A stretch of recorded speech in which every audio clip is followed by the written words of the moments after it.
Bonjour à tous et bienvenue pour ce dernier atelier du Festival des entrepreneurs Demain c'est ici. Nous sommes heureux d'accueillir l'ICEP qui va venir nous présenter les enjeux de l'alternance à la fois du côté des alternants, des jeunes et aussi des entreprises. On sait que c'est un enjeu important, la formation. On sait que les entreprises, dans la période actuelle de reprise qui est forte, ont une tension forte pour trouver les candidats, les salariés à la fois motivés et compétents. Et on sait que l'alternance est une bonne solution pour y répondre. Donc nous allons avoir Marthe Simon et David Robiou qui vont nous présenter un petit peu tous les enjeux de l'ICEP avec les témoignages d'une étudiante, Victoria, et d'un chef d'entreprise, j'oublie le prénom, excusez-moi, Yann, qui lui nous présentera un petit peu les enjeux vus du côté entrepreneur. Alors je vous laisse la parole pour 3 quarts d'heure pour nous en dire un petit peu plus sur ces enjeux et on se retrouve à l'issue de cette intervention, sachant que pour les gens qui nous regardent en ligne, vous avez la possibilité à travers le chat de poser des questions auxquelles on pourrait être amené à répondre si vous le souhaitez. David, je vous laisse la parole.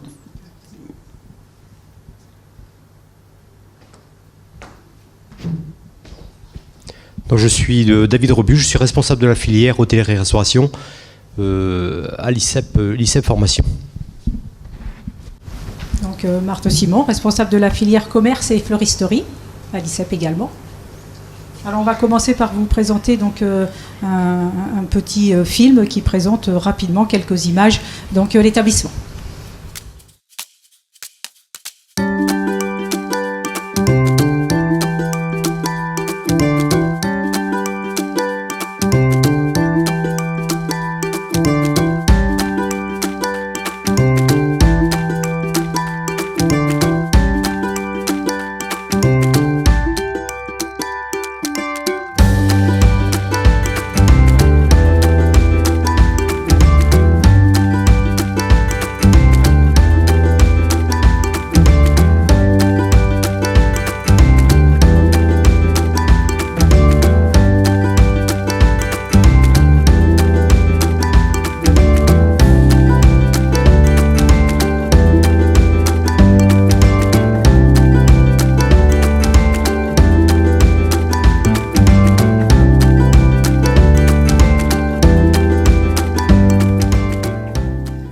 Commençons avec quelques chiffres très rapides. Ce sont plus de 500 000 contrats d'apprentissage qui ont été signés donc en 2020, dont 495 000 dans le secteur privé. C'est un record absolu. Et la question qu'on peut se poser, c'est effectivement comment expliquer cette remarquable progression et surtout quelles sont les clés pour une alternance réussie. C'est ce que l'on va tenter, enfin la question à laquelle on va tenter de répondre cet après-midi. Donc avec les témoignages donc de Victoria. Victoria qui est donc actuellement en 2e année de BTS MCO, Management Commercial Opérationnel, en alternance donc à la boutique Par Hasard à Deauville. Et monsieur Yann France, qui est donc chef d'entreprise, propriétaire donc du restaurant La Flambée à Deauville également, et président donc de l'UMI, l'UMI qui est donc l'Union des métiers de l'industrie hôtelière. C'est donc un regard croisé sur les enjeux de l'alternance que nous vous proposons. Et on va commencer donc avec une première question que j'adresse donc à Victoria. Victoria, quelles sont les raisons qui vous ont incité à vous orienter vers l'apprentissage ? Alors bonjour, alors tout simplement les raisons qui m'ont poussée à l'apprentissage, donc l'alternance, c'est tout simplement l'expérience. L'envie d'apprendre, d'être sur le terrain, mais en même temps d'être à l'école. Donc ça permet d'avoir les deux en même temps et aussi d'avoir un salaire tous les mois. Ça, c'est pas négligeable non plus. Et Alors justement, vous parlez de salaire, donc on a à l'écran la grille de salaire. Est-ce que vous pouvez donc, Victoria, nous dire quel salaire vous touchez? Alors rapidement, donc la rémunération d'un apprenti se calcule en fonction de son âge, de sa tranche d'âge et de son année de formation. Donc on va prendre l'exemple avec vous, Victoria. Donc vous avez quel âge? alors là, j'ai 20 ans. Okay. À l'heure actuelle, je touche à peu près 800 euros. La première année, donc j'avais 19 ans et je touchais 660 chaque mois. Ok, donc vous êtes dans la tranche 18-20 ans, une première année de formation, et cette année, donc vous êtes en deuxième année de formation. Voilà. Donc un salaire appréciable. Ah oui, tout à fait. Très bien. Et vous, Monsieur France, pourquoi avoir choisi de vous engager avec un apprenti? Alors bonjour, Yann France. Effectivement, moi ça fait 20 ans que je forme des apprentis, donc c'est pas d'hier. Et en fait, j'ai commencé par l'apprentissage moi, donc en 88. Je me suis orienté justement, comme disait Victoria, puisqu'en fait, il y a plusieurs facteurs et tendances. Je pense que par rapport à certains candidats, moi, j'étais pas très études. La vie scolaire, j'étais pas emballé. Et en fait, l'apprentissage et travailler sur le terrain et rentrer dans la vie active à un âge jeune, 15 ans, 16 ans, ça me tentait. Et on fait du terrain et apprendre justement le relationnel, le contact, c'est quelque chose qui me plaisait bien. Et j'ai continué mon apprentissage et j'ai poursuivi et ça m'a bien plu. Et je pense qu'aujourd'hui, c'est bien aussi, nous, en tant que professionnels, de transmettre nos savoir-faire à des jeunes qui sont demandeurs.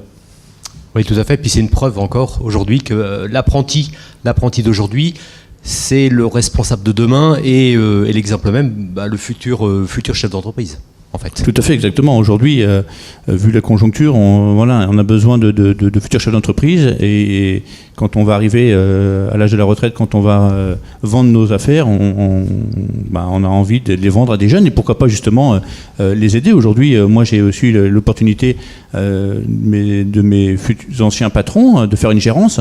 Ça permet de nous mettre le pied à l'étrier, de savoir si on est capable. On peut être un très bon salarié mais un mauvais manager. Aujourd'hui, gérer une affaire c'est 50% du terrain et 50% de gestion.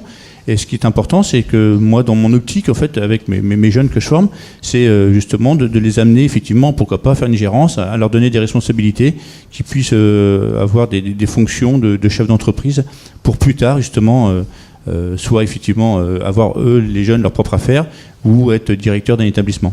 Ouais, donc l'apprentissage, on est d'accord, hein, c'est un bon début pour la suite. Alors, donc deuxième question. Victoria, avant de vous engager dans l'apprentissage, est-ce que vous aviez des craintes ou peut-être avez-vous eu affaire à des pressions extérieures concernant l'apprentissage ? Oui, tout à fait. Il y a toujours un petit peu de crainte parce qu'on rentre quand même dans le milieu professionnel. On n'est plus dans le cadre scolaire. Là, il faut être rigoureux. Ça rigole plus de rentrer dans ce milieu-là. Donc forcément, il y a un petit peu de crainte et dire est-ce qu'on va réussir ? Est-ce que ça va marcher ? Est-ce que ça va me plaire ? Est-ce que je vais aimer ? C'est toujours des petites craintes. Et puis bon, après, on fait sa place et puis petit à petit, ça se passe très bien. Lors d'aujourd'hui, j'ai rien à dire sur ce fait-là. Les craintes sont envolées. Voilà, c'est ça. Et vous faites partie donc de ces jeunes de plus en plus nombreux qui ont décidé finalement de se former, d'apprendre un métier par la voie de l'alternance, hein, qui est aujourd'hui, qu'on peut considérer aujourd'hui, vu l'engouement des jeunes, comme une voie d'excellence. Je recommande vraiment l'alternance parce que vraiment, comme disait Yann, on est vraiment en plus sur le terrain, on apprend et c'est pas juste des cours. Là, vraiment, on pratique ce qu'on voit à l'école et puis ça permet aussi d'avoir un intermédiaire entre passer de 100% cours à 100% travail. Là, on a un intermédiaire et ça permet aussi de faire une transition et puis pour plus tard, ça apporte dans la vie pour un futur... Voilà. Alors, malgré les aides de l'État, en fait, toute la campagne qui a été faite sur l'apprentissage, pourquoi est-ce qu'aujourd'hui, les entreprises hésitent encore à se lancer dans cet apprentissage ? Alors, effectivement, il y a encore de nombreuses entreprises qui connaissent pas spécialement bien l'apprentissage. Et puis, il faut savoir aussi que pour former un apprenti, il faut avoir un tuteur. Il faut l'encadrer. C'est de l'énergie.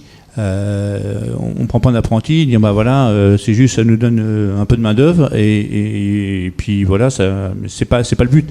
Alors il y a beaucoup encore de petites entreprises qui sont des fois juste les patrons et puis un serveur, donc ils peuvent pas se permettre de former ou d'encadrer un jeune. Parce que, comme je vous l'ai dit tout à l'heure, il est là pour apprendre le métier, il ne connaît pas, il est noviste, il a ses cours de pratique à l'école et après il les applique dans son établissement et il faut l'encadrer. Et donc là, c'est aussi compliqué pour certains. Alors, il y a d'autres entreprises qui sont un peu plus je dirais, d'effectifs, où on peut justement avoir un maître d'apprentissage, l'encadrer. Mais je pense qu'aujourd'hui, effectivement, il y a beaucoup d'établissements qui ne connaissent pas encore suffisamment et surtout les conditions de l'apprentissage et les aides. Et puis aujourd'hui, il faut savoir qu'un apprenti, on est là pour le former, pour apprendre le métier. Aujourd'hui, même si on commence un diplôme, le CAP par exemple, il faut 2 ans. Le jeune, forcément, il n'est pas opérationnel. Il est là pour apprendre le métier. Et certains établissements ont besoin aujourd'hui de la main-d'œuvre concrète, c'est-à-dire que voilà, c'est pour ça qu'ils ne s'orientent peut-être pas vers de l'apprentissage, parce qu'en fait, ça ne rentre pas dans leur démarche. Et puis, même s'il y a des aides, il y a quand même une masse salariale dans une entreprise, et si ça peut la dépasser. Et surtout, ils ont besoin vraiment des fois des jeunes qui soient opérationnels tout de suite. C'est peut-être aussi le fait que les entreprises pensent que venir au contact de l'ICEP, ça peut être aussi compliqué, ou peut-être chronophage aussi au niveau de la partie administrative. Alors oui, c'est vrai que c'est assez, quand on ne connaît pas, ça peut paraître compliqué de mettre en place, de monter les dossiers d'apprentissage. Mais je pense que bon, il y a certains établissements, les groupes par exemple, qui ont des RH connaissent bien ce fonctionnement-là, et puis ça fait partie de leur métier, donc mais c'est une petite entreprise, je pense que c'est un peu plus compliqué. Puis je vous dis, beaucoup aujourd'hui d'entreprises manquent un peu de main d'œuvre, donc peut-être que l'apprenti n'est pas toujours en entreprise à 100%, comme le disait Victoria, une semaine, ça peut être une semaine sur 2 ou des fois une semaine sur 3. Et pendant ce temps-là, il n'est pas en entreprise, il préfère peut-être avoir un petit commis payé au SMIC que de former un apprenti. Oui, sachant que nous aujourd'hui, de plus en plus, on va vers les entreprises et on accompagne les entreprises justement dans tout ce qui est montage de dossiers, et puis je veux dire pour faciliter un peu ce travail avec les apprentis. Alors, et vous, Victoria, une fois donc cette décision prise de partir vers l'apprentissage, quelles sont les démarches que vous avez effectuées pour trouver justement votre entreprise d'accueil ? Alors après, moi, c'est un choix personnel. Je connaissais quelqu'un qui était dans l'entreprise, qui m'a beaucoup parlé de cette entreprise-là. Et puis, c'était dans une ville que je côtoie régulièrement. J'avais mon lycée dans cette ville. Donc, c'est vrai, c'est ce qui m'a permis d'aller dans cette entreprise. Et puis, bon, après, j'ai fait les démarches auprès de l'école. Et puis, je me suis présentée directement auprès de cette entreprise. J'en ai démarché d'autres, mais c'est vrai que c'était mon choix premier, cette entreprise. Et puis, tout de suite, ça l'a fait. J'ai fait un entretien tout de suite. Puis après, j'ai fait une journée d'essai, et puis après, tout de suite, ça a matché, et voilà.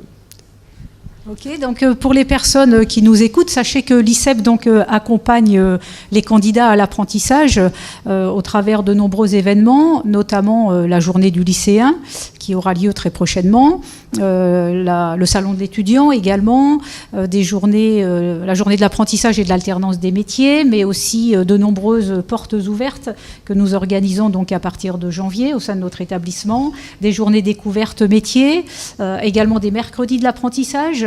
Et puis bien sûr sur rendez-vous individuel, il ne faut pas hésiter donc à nous contacter pour qu'on puisse entrer en contact et vous aider donc dans votre choix déjà de formation et puis après dans la recherche donc d'une entreprise d'accueil. Monsieur France, et vous, quelle action vous menez, quelle relation avez-vous avec le centre de formation au jour d'aujourd'hui pour favoriser ce recrutement ? Comme je vous l'ai dit, je l'évoquais tout à l'heure, ça fait 20 ans que je forme des apprentis. J'ai été moi-même apprenti à l'ICEP, donc effectivement, je connais bien l'établissement, je connais bien son fonctionnement, l'entourage. Je sais que c'est sérieux, que c'est encadré. Il y a un suivi aussi qui est très important avec le chef d'entreprise. Ils sont toujours à l'écoute. Et c'est aussi important, non seulement pour le jeune, et aussi pour l'entreprise. C'est qu'il y a un échange et il y a un suivi permanent du jeune. Et ça, c'est très important aujourd'hui. Et puis moi, de toute façon, ce qui est aussi... je forme apprentis, donc j'ai toujours un deuxième année, un première année, et ça aussi, ça rassure quand un jeune veut faire un apprentissage et vient dans une entreprise où il y a déjà un apprenti, ça le met en confiance aussi. Ça veut dire qu'il ne se sent pas seul et c'est rassurant aussi pour lui. Oui, puis votre parcours fait qu'aussi vous êtes capable de parler aisément de l'apprentissage à un jeune qui va intégrer votre entreprise, sachant que vous aussi vous êtes passé par la voie d'apprentissage comme vous l'avez dit tout à l'heure. Effectivement, ça c'est une chose importante. Il faut bien connaître l'apprentissage pour en parler. Pour surtout le premier contact qu'on a souvent avec les jeunes, il y a les parents qui sont là, qui viennent découvrir l'entreprise, qui vont aussi à l'ICEP aux journées découvertes, parce qu'ils connaissent pas, ils ont besoin d'être rassurés, de savoir comment ça se passe, parce que imaginez de laisser son enfant à 14 ans, 15 ans. Du jour au lendemain, aller travailler comme un salarié dans une entreprise, rentrer à 22h chez lui, le laisser tout seul, c'est aussi l'inquiétude des parents qui est aussi là derrière. Donc il faut bien, je pense, parler de l'apprentissage aux parents, c'est aussi important, et aux jeunes. Oui, et puis sans oublier aussi votre intervention, l'intervention des maîtres d'apprentissage. Ils viennent souvent, par exemple, au moment des examens, comme jury, comme vous l'avez fait il y a quelque temps aussi. Oui, complètement. On est vraiment engagé dans l'apprentissage, donc il faut aller jusqu'au bout. Et je pense que ces journées d'examen, d'être membre du jury, c'est intéressant. Moi, des fois, ça m'arrive d'inviter mes maîtres d'hôtel ou mes chefs de cuisine, justement, pour leur montrer un petit peu. Et c'est là que ça nous intéresse, parce qu'en fait, comme je vous le disais, c'est que on transfère un petit peu notre savoir-faire et on motive un petit peu les jeunes. Et je pense que c'est important de visiter aussi le centre de formation. Donc, Victoria, vous nous avez dit tout à l'heure que vous aviez effectivement choisi cette entreprise parce que vous la connaissiez un petit peu.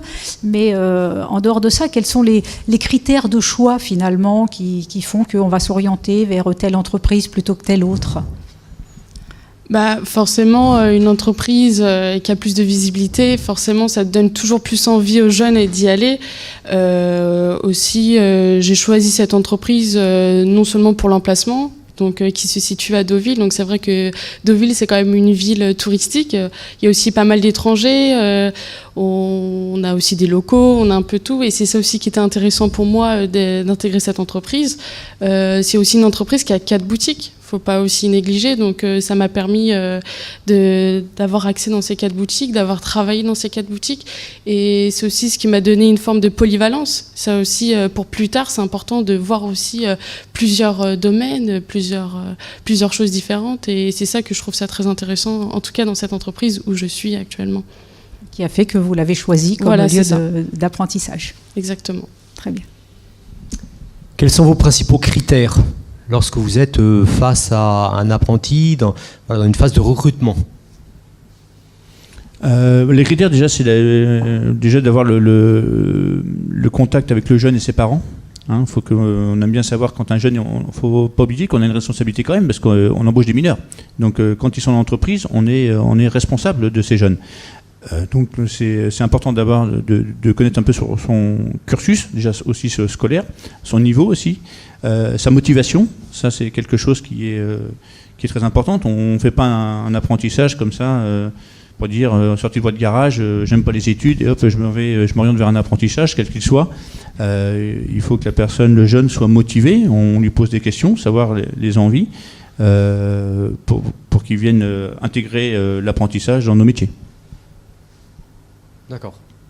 Donc aujourd'hui, le recrutement, j'ai entendu des mots des mots forts. On a parlé d'envie, mais on peut parler aussi de motivation, qui sont les deux mots principaux qu'en fait pour tout. Bien sûr, tout à fait. Et on le voit souvent déjà au premier contact, au premier entretien qu'on a avec le jeune, s'il est motivé déjà par rapport à son comportement, par rapport à sa tenue vestimentaire, et puis par rapport à l'échange qu'on a avec lui. Après, on lui fait aussi une visite de l'entreprise. Et puis éventuellement, j'aime bien moi prendre un apprenti qui est là, deuxième année ou BTS ou autre, pour échanger un petit peu, pour lui expliquer un petit peu comment ça fonctionne, parce que je pense que c'est important, un jeune qui soit aussi accueilli, où il y a un petit entretien par un autre apprenti, un autre jeune. Voilà, ça valorise un petit peu les métiers et ça peut le mettre aussi en confiance. Ouais, sans oublier que le jour de l'entretien, L'idée, c'est de mettre à l'aise le candidat, le futur apprenti, et de favoriser ainsi la libre expression. Qu'en fait, ainsi, il va pouvoir lire ses envies, on va pouvoir déceler ses envies et sa motivation. Oui, complètement. Puis après, on leur dit bien que de toute façon, il faut qu'ils soient à l'aise. Il y a comme une période d'essai de toute façon, donc ils peuvent, et souvent des fois, ils peuvent faire des journées de découverte. Les entreprises sont ouvertes pour voir juste découvrir comment ça se passe, venir comme ça sans travailler, mais juste voir une journée ou un service, le déroulement. On les invite à venir, donc c'est aussi encourageant. Et ils voient un petit peu dans quel domaine ils vont s'engager, quelle entreprise ils vont s'engager. Donc ils ont déjà un aperçu et s'ils sont motivés, en général, ça se passe très bien. Alors nous y voilà, donc le choix a été fait, le contrat est signé et arrive le premier jour en entreprise. Alors Victoria, si vous fermez les yeux très très fort, est-ce que vous vous souvenez des émotions que vous avez ressenties le premier jour de votre premier jour de travail, de contrat dans l'entreprise qui vous a accueilli ? Le premier jour, c'est vrai, forcément, toujours un petit peu de stress avant de venir. Et puis, non, je me suis tout à fait sentie bien, j'avais le sourire, j'étais contente, j'étais quand même bien accueillie, que ce soit au niveau du personnel ou même par mes maîtres d'apprentissage, donc mes patrons. Et moi, je me suis mis tout de suite dans le bain et puis en plus, je suis arrivée dans une journée assez intense, donc un jour de braderie et donc toute la journée, j'ai enchaîné et franchement, j'ai que des bons souvenirs de cette première journée en tout cas. Alors quand vous dites j'étais bien accueillie, ça veut dire quoi ? Qu'est-ce qui est important finalement ce jour-là pour se sentir bien accueilli ? Se sentir bien accueilli, c'est forcément... nous, on doit faire la démarche forcément d'aller vers les autres personnel et puis également eux qui viennent vers nous, qui nous mettent en confiance, qui nous dirigent un petit peu, fais comme ci, fais comme ça, n'hésite pas si tu as besoin de questions, n'hésite pas à venir nous voir. Et ça, c'est aussi important de se sentir soutenu, de se sentir écouté et puis de savoir qu'on a un appui derrière parce que c'est forcément, on arrive dans l'entreprise. Moi, j'y connaissais rien du tout du vêtement et on m'a poussé à regarder les étiquettes, on m'a poussé à poser des questions, à observer, même observer le client. C'est important aussi d'observer le client. Enfin, que des choses comme ça qui m'ont permis de me mettre à l'aise. Et puis petit à petit, on se met dans le bain. Et puis jusqu'au jour où on y va tout seul, on gère les clients tout seul. Et puis on fait des ventes tout seul. Et petit à petit, on a plus de responsabilités par la suite. Est-ce que vous vous étiez préparé, d'une quelconque façon, à cette première journée ? Oui et non. Après, forcément, comme je vous le disais, je connaissais quelqu'un dans l'entreprise, donc ce qui m'a permis aussi de savoir un peu mes attentes. Mais après, je me suis dit, bon, vas-y dans le bain, et puis voilà, ça va tout seul. Monsieur France parlait tout à l'heure de la tenue professionnelle, par exemple. Est-ce que c'est quelque chose, une chose à laquelle vous avez fait attention ? Est-ce que, je sais pas moi, le temps de transport, mesurer le temps de transport, enfin des choses comme ça. Est-ce que vous avez dit c'est important Ah bah oui, forcément, c'est très important, la tenue vestimentaire. C'est aussi l'image qu'on ressort auprès de l'entreprise, auprès des clients. C'est important d'être quand même propre, d'avoir une belle tenue pour travailler. Et puis forcément, moi, maintenant, aujourd'hui j'ai le permis, mais avant j'avais pas le permis, donc forcément les transports, etc. Il faut être à l'heure. Ça aussi, c'est très important d'être rigoureux. Donc forcément, on s'y prépare. On s'y prépare toujours un petit peu avant d'y rentrer. Alors, accueil, première journée, comment est-ce que vous organisez la venue d'un apprenti ou même d'un salarié, par exemple, chez vous, dans votre entreprise ? Tout d'abord, effectivement, on lui dit le premier jour on le reçoit, on l'accueille effectivement, donc on essaie de le mettre à l'aise. Donc il est encadré déjà par son maître d'apprentissage en binôme. On ne le laisse pas seul, on lui fait découvrir l'établissement. On lui offre toujours, s'il veut prendre un petit café, on lui présente l'équipe, c'est aussi important. On fait le tour de toute l'équipe avec les fonctions et le grade de chacun et de chacune. Et puis là, il voit effectivement d'autres jeunes, d'autres apprentis, donc il se met en confiance.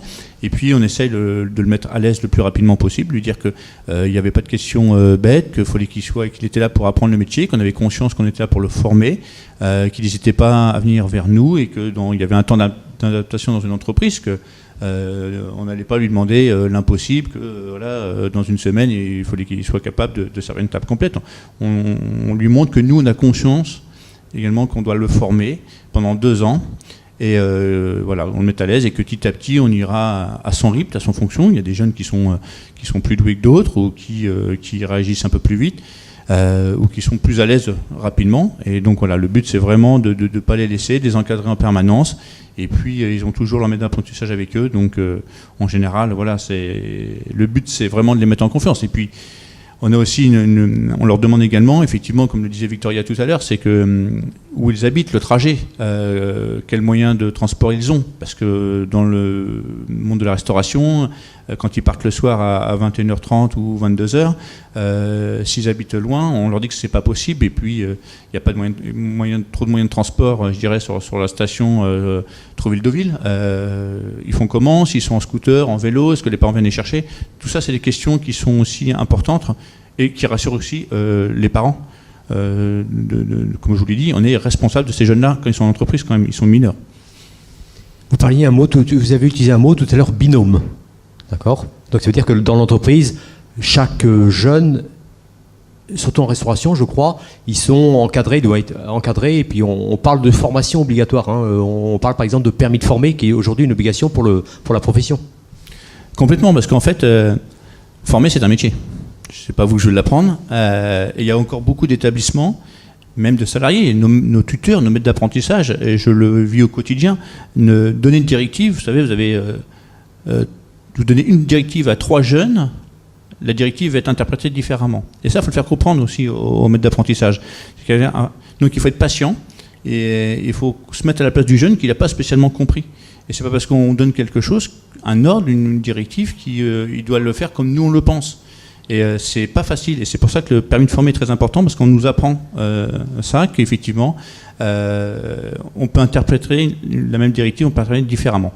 Et c'est important justement de pouvoir former les jeunes, des fois qu'ils ne comprennent pas, donc de redire. On est là aussi pour leur apprendre le métier, toutes les techniques de travail. Et s'il faut répéter plusieurs fois, il faut qu'on soit, on est des formateurs aussi en entreprise, quoi. Donc il faut qu'on soit patient et qu'on puisse les encadrer. Alors effectivement, c'est du temps, de l'énergie, c'est pas toujours évident. Mais en général, le but, quand on est vraiment maître d'apprentissage et qu'on veut former des apprentis, c'est important donc, que le jeune soit encadré pendant ces 2 ans. Ouais, donc l'accueil primordial, ce qui va déterminer la confiance. Et de toute façon, c'est valable pour nos apprentis, mais c'est valable de toute façon pour la plupart des salariés. Complètement. L'apprenti, en fait, c'est un statut qu'il a, mais en fait, il est considéré comme un salarié normal.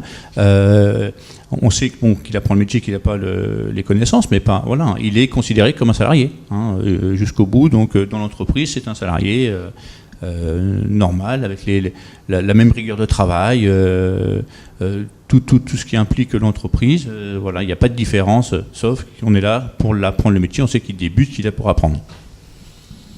On constate encore une fois combien l'accueil d'un nouvel apprenti est une étape importante dans l'entreprise, combien aussi elle détermine la suite du parcours de formation sur une relation de confiance aussi et de communication qui va s'instaurer dès les premiers jours de l'apprenti dans l'entreprise. À ce sujet, donc, Victoria, je parle de la formation pendant les différentes années. Quels conseils vous donneriez à un futur apprenti pour justement une alternance réussie en entreprise? Qu'est-ce qui vous paraît important d'entendre, de connaître, d'expliquer aussi à tous ces candidats là qui nous écoutent et qui vont peut-être là à la rentrée prochaine faire le grand saut? Alors déjà, je pense que dans un premier temps, ce qui est très important, c'est montrer sa motivation. C'est aussi ce qui va donner au maître d'apprentissage de vouloir le former, parce que d'avoir un apprenti qui est motivé, qui a envie d'apprendre, qui est curieux, pour moi, je pense que c'est la clé. Après, forcément, il y a des moments où ça va pas toujours bien se passer. Des fois, la communication, ça peut être toujours un peu compliqué, mais il faut pas hésiter à en parler. On est quand même pas mal entouré, que ce soit auprès de l'école ou que ce soit même dans l'entreprise. Et puis, on rentre dans un monde professionnel, donc forcément, il faut être rigoureux, mais il faut jamais lâcher. Des fois, c'est vrai qu'on se dit mince. C'est vrai que c'est compliqué, il y a les horaires, des fois il y a des journées où on va travailler plus dur que d'autres, et puis surtout Et il y en a beaucoup qui sortent du cadre scolaire, donc il y en a, ils ont même pas du tout d'expérience professionnelle. Donc, faut pas lâcher, faut pas se démotiver, faut toujours être positif et faut montrer vraiment la motivation qu'on a auprès de l'entreprise. Et puis, Qu'est-ce qui a été le plus dur pour vous finalement, si vous faites un petit retour en arrière? Est-ce que c'est, je sais pas, le contact avec le client, les horaires, les jours de travail, les relations au sein de l'entreprise? Qu'est-ce qui a été le plus dur pour vous? C'est le plus dur, c'est au début. On rentre dans une entreprise, faut faire sa place, faut montrer qu'on a envie. Donc forcément, on doit se surpasser plus que peut-être une personne qui est là depuis plus longtemps. Après, moi, ce qui m'a permis de mieux intégrer cette entreprise, c'est aussi j'ai une expérience dans la restauration avant. Donc forcément, la restauration, c'est pas un milieu facile. Les horaires sont assez compliqués. Donc c'est vrai que je passe de la restauration à de la vente, les horaires sont peut-être un petit peu mieux, donc je l'ai mieux appréhendé, mais voilà. Voilà, beaucoup de motivation, voilà, d'envie et d'adaptation permettent... Je pense que c'est ça la clé, il faut montrer qu'on a envie, et je pense que c'est un échange en fait. Si le maître d'apprentissage montre qu'il a envie d'apprendre, qu'il a envie de former, ça va mettre en confiance l'alternant, et l'alternant, si lui en retour montre qu'il a envie d'apprendre, qu'il est curieux, qu'il pose des questions, que dès qu'on lui demande un truc, il faut aussi se montrer présent, parce que aussi, c'est ça aussi le milieu du commerce, tout n'est pas facile. Des fois quand il y a un client à 13h et qu'on finit à 13h, on part pas tout de suite maintenant, on doit attendre. Et c'est ça aussi, on dérive sur les horaires parfois, que ce soit dans la restauration ou même le commerce en général. Bon, faut faire preuve de ténacité, de courage, de motivation pour mener. Voilà. En tout cas, en ce qui vous concerne, Victoria, aucun regret? Non, non. C'était pas mon choix de départ de faire une alternance, de faire un BTS. On m'a conseillé de faire ça. Puis j'ai aucun regret parce que j'ai aussi déjà un pied dans le monde professionnel, donc déjà ça permet aussi d'appréhender pour le monde de demain, et ça me donne une expérience, même sur le CV, faut pas oublier, surtout beaucoup de jeunes n'ont pas forcément d'expérience dans la vie, donc ça permet aussi d'avoir sur le CV d'avoir une expérience, et c'est vrai que des fois des recruteurs de demain demandent certes des études, mais aussi demandent de l'expérience. C'est bien d'avoir des études, mais je pense que l'apprentissage, il n'y a pas mieux pour... Expérience professionnelle et peut-être aussi savoir-être. C'est-à-dire toute cette posture professionnelle que vous allez donc acquérir pendant ces années d'apprentissage. Comme ça, on saura mieux appréhender après le monde professionnel pour plus tard. C'est comme je disais tout à l'heure, c'est une transition entre le cadre scolaire où c'est comme ci, comme ça, et le monde professionnel, il y a un décalage quand même. Donc, la marche est haute. Voilà, c'est ça. Ouais. Et là, ça permet d'avoir une transition entre deux. Quels sont les éléments qui doivent motiver un maître d'apprentissage dans son accompagnement tout au long lors de la formation de son jeune? Les éléments, en fait, c'est la motivation, c'est de donner envie aux jeunes de continuer dans ce qu'il a choisi. C'est un choix parce que il faut être sûr qu'en fait le jeune a bien choisi l'apprentissage et qu'il a abandonné le cursus scolaire, quoi. Donc que l'orientation soit bonne, et puis justement de l'encourager à persévérer, et puis à lui montrer qu'effectivement, même s'il a choisi un secteur d'activité, que l'apprentissage, ça peut être sur un autre secteur d'activité, ça ouvre des portes. Et le but, c'est vraiment de l'emmener jusqu'au bout, et puis de l'emmener jusqu'au diplôme, à l'acquisition de son diplôme. C'est le but que tout chef d'entreprise et maître d'apprentissage souhaite, c'est que le jeune qu'on a, c'est de le former et qu'il puisse avoir l'acquisition de son diplôme à la fin de ces 2 ans. Oui, puis il me semble en plus ça un peu la fierté, c'est de savoir que quelques années après, on rencontre à nouveau notre apprenti qui lui est devenu à son tour responsable ou chef d'entreprise. Je crois pour mémoire que vous en avez quelques-uns comme ça qui aujourd'hui se sont installés, ils sont chefs d'entreprise. Je pense que c'est quand même une fierté. Complètement, c'est une fierté. Comme je le disais, c'est d'avoir su transférer notre savoir-faire, de les aider, de les épauler. Et on est toujours en relation. Et effectivement, j'ai encore des jeunes qui ont fait des saisons d'hiver, qui sont partis en montagne, qui sont partis en saison d'été. Et ça fait 5-6 ans que je ne les ai pas vus, qu'ils me revoient. Ils me disent, voilà, monsieur France, je suis maître d'hôtel dans tel établissement dans le sud. J'ai pris un restaurant en gérance. Effectivement, ça, c'est une grande fierté. Et ça prouve qu'il y a encore des jeunes qui ont la niaque, qui en veulent. Et c'est la plus grande fierté pour notre métier, quoi. Donc c'est pour ça que ça nous encourage aussi à continuer à former des jeunes. Parce qu'effectivement, on le disait tout à l'heure, il n'y a peut-être pas assez d'entreprises qui forment les jeunes. Et j'espère qu'après cette présentation de nos métiers, de l'apprentissage, ça va changer les donnes. Oui, puis comme disait Victoria tout à l'heure, voilà, il faut effectivement au départ ça peut être un peu difficile. Il faut s'accrocher, rien lâcher, et du jour au lendemain on peut avoir le tremplin et puis se dire voilà, tout paraît un peu plus facile. Mais il paraît qu'on n'a rien sans rien, je crois. Au départ, il faut donner un peu de volonté, et puis peut-être le dépassement de soi au départ. Mais c'est difficile lorsqu'on a 16 ans de dire je vais me dépasser parce qu'on n'a pas cette notion au tout départ. Oui, et puis si je peux passer un message, il faut pas s'arrêter sur une seule expérience. On le sait très bien, même en tant que salarié ou apprentissage, si on rentre dans une entreprise et pour X raison on s'est trompé du choix de l'entreprise, le monde de la restauration, il y a différents, il y a la brasserie, il y a le restaurant gastronomique, il y a le bistronomie, il y a plein de secteurs. Et peut-être que le jeune n'a pas fait son bon choix s'il a choisi un restaurant gastronomique, mais il ne faut pas qu'il se fasse une image justement sur l'entreprise qui représente les métiers, en fait. Et il ne faut pas qu'il hésite à peut-être s'orienter sur un autre, la brasserie ou l'hébergement ou autre chose, ou peut-être que tout simplement l'entreprise ne lui convenait pas. Donc, parce qu'après, souvent, ils vont avoir cette idée, ils vont dire là, j'ai fait un apprentissage en restauration, j'étais serveur et en fait, ça ne m'a pas plu, j'étais déçu parce que l'entreprise ne lui convenait pas. Et il faut qu'il aille voir sur une autre entreprise et peut-être, là, il peut rebondir et puis que l'entreprise lui convienne et puis que ça se passe bien. Et ça, j'insiste vraiment de ne pas rester sur un échec et une seule expérience. Il ne faut pas hésiter justement de s'orienter sur une autre entreprise ou pourquoi pas un autre secteur que la restauration, mais tout en restant dans l'apprentissage. C'est ce qui fait la richesse justement des expériences, justement, être capable d'avoir la capacité de rebondir à chaque fois, c'est la richesse. Peut-être juste avant de conclure, peut-être avons-nous quelques questions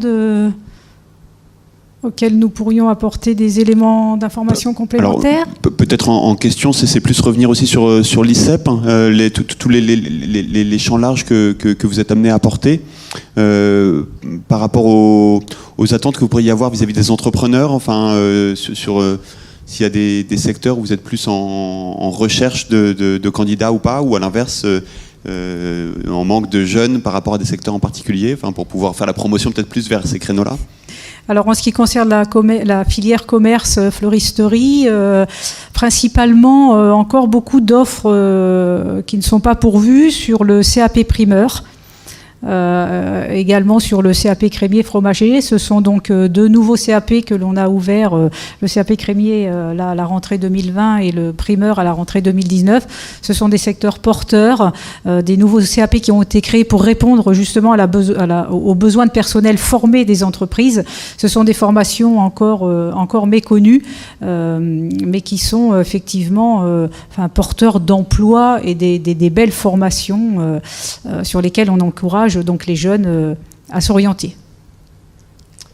Alors nous pour la partie restauration, effectivement, on le sait tous, des difficultés principalement dans le recrutement au niveau du service en salle.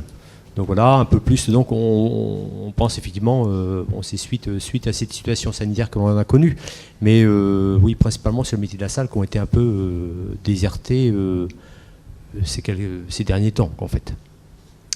Pour conclure, peut-être, suite à vos témoignages, nous pouvons conclure en disant qu'une alternance réussie, et on va être d'accord tous ensemble, je pense, nécessite pas mal de choses, de l'envie, de la motivation, de l'implication, de la préparation avant, l'accompagnement, de la confiance aussi, parce que je pense qu'il faut qu'on ait confiance l'un en l'autre, entre l'entreprise et puis le jeune, la communication, puisqu'il faut communiquer, il faut pouvoir s'exprimer largement, s'adapter, vous l'avez dit plusieurs fois, Victoria, on doit être capable de s'adapter face à des situations, un client qui arrive à 13h, et sans oublier l'essentiel, je pense qu'il est important pour chaque métier, c'est principalement un sentiment d'appartenance, c'est-à-dire que le jeune, faut qu'il ait le sentiment d'appartenir à cette entreprise, et puis cette appartenance partagée, et je pense aussi un intérêt profond, il faut qu'il y ait un intérêt profond pour le métier, je pense.